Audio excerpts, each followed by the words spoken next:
So what about the other 1% of the UFO phenomenon? Has there ever been legitimate sightings? As promised, we're going to cover this 1% in a future episode, but I'll share with you something a wise man once shared with me. Before we should start focusing on dealing with problems outside our world, we should first focus on solving the problems within our world. And before you can start solving problems within your world, you first have to solve problems within yourself and within your surrounding environment of family and friends. So basically what I'm trying to say is that we have priorities that we need to focus on first and foremost so we can successfully build our lives and our minds. Now, it's no secret that the difference between what the government knows about UFOs and aliens and what is shared or released to the public is extremely enormous. And unfortunately, governments and several organizations on Earth are taking advantage of the UFO phenomenon to achieve worldly agendas. So why do we see particle beams, huge ones, firing at things that are, you were saying 200,000 Gs? Yep. I mean, go over that. Well, because I think it's part of a test for if there are bad guys out there. Or maybe they're doing preparations for factions. We may be looking at more than one faction. Remember, these groups tend to fragment. They fractally fragment so that you have wars within wars within wars. You know. But why would NASA release that footage? Well, remember, you've got all the good guys at NASA, and then you've got a few who are not good guys. The good guys don't know that there's something to keep secret.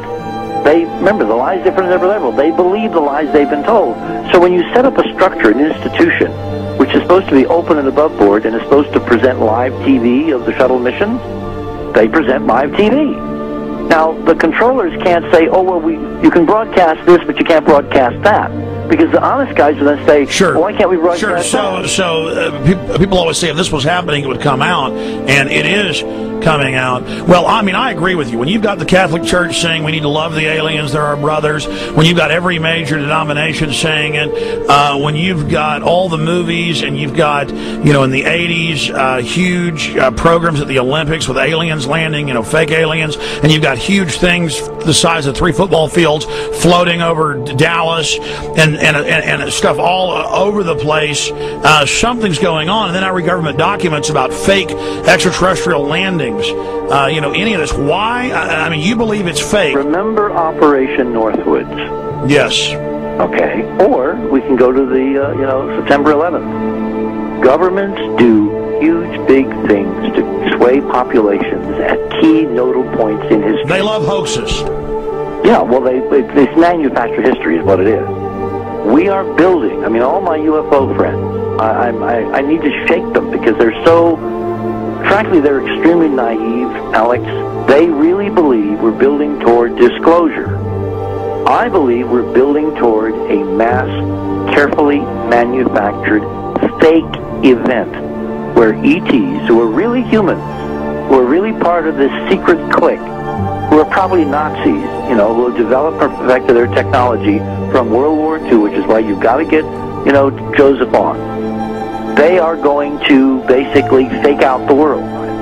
And there's an incredible window on the Nazi black ops programs, the compartmentalized, incredible high technology efforts that were being funded by the Nazi war machine, particularly toward the end of the war, in a desperate effort to win the war, and they fastened their hopes on several key technologies, some of which appear to be the control of gravity itself, which again is a separate piece of data from my work, which came at this from a hyperdimensional physics perspective. I mean, we know there's a lot of suppressed technology. I mean, 20 years after the B-2 bomber was already in service, they declassified it. So we have a lot of cases of that. We know there's a whole shadow government.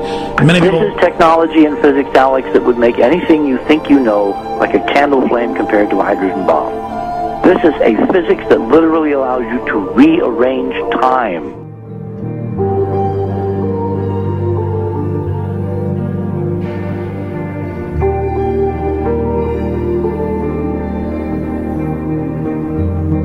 that. But I mean, imagine you've got all these compartments in these pyramids within pyramids of compartmentalization. That's why that's the New World Order symbol.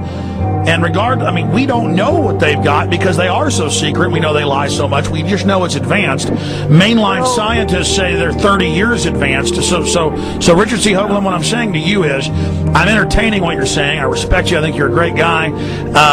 My only issue is, like you said, dealing with what we know they could be up to. The fact, Alex, we have done experiments. We have our own data. We have experiments now from the Soviet Union. 30, 40 years when the Iron Curtain came down, when Glasnost finally prevailed, a huge amount of stuff was declassified from the KGB as well.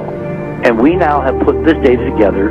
We not only know what the physics is, we know what it can do, we know what it's based on, we know how to make it work. We've seen in our own experiments ample evidence. We've seen experiments across the American landscape and even in Europe that vindicate various parts of this. And the latest thing I'm working on, it looks like von Braun himself was deeply involved in some of this early physics experimentation, but they're keeping all the good stuff for themselves. The reason is that if we got access to the good stuff, if we got access to the technologies, the energy, we wouldn't be worried about $4, $5 a gallon gas or $10 a gallon gas. We would live like people are supposed to live, all 6 billion of us who could live lightly on the earth, Alex, with this technology. And live longer. Absolutely, and better, and you could live to 200-300 and have the virility of your 20s and 30s. There's extraordinary medical breakthroughs, there's extraordinary physics breakthroughs, technology breakthroughs, energy. It's all been kept away. Think about it. We're already on a planet hurtling through space, all these wonders around you, and you've been taught it's bizarre to question, and that's because there's so many kooks in the alternative movement who do talk about ridiculous, Hollywood-style green men, instead of really looking at the shadow government and all these crazy secret societies that are admittedly running NASA and the shadow government. Now, ladies and gentlemen, during this talk that I'm going to give you, I'm going to explain to you the history of this phenomenon, who the secret government really is, and I will name them by name, the beginning group, the study group. I will tell you who they are today. I'm going to tell you what this is all about. I'm going to tell you who's selling drugs to your children, and I'm going to tell you why the United States government is afraid for you to find out what the truth is regarding UFOs.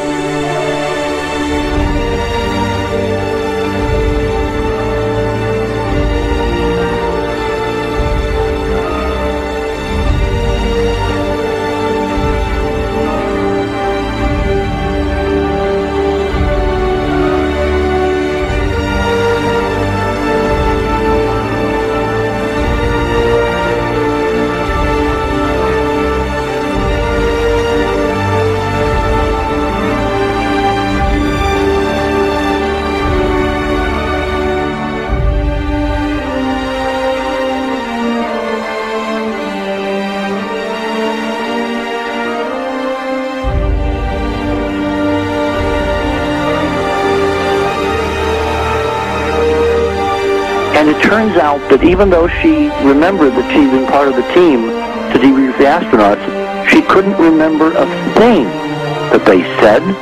She couldn't remember why she no longer was working with NASA. She couldn't remember. In other words, her memory lapses were enormous, and I don't think they were feigned, because we now found the same pattern in all the flight crews. Because the awful truth, Alex, is they have been brainwashed. They have been mind controlled. They have had a technology, a very sophisticated technology, which took away the real missions that they experienced.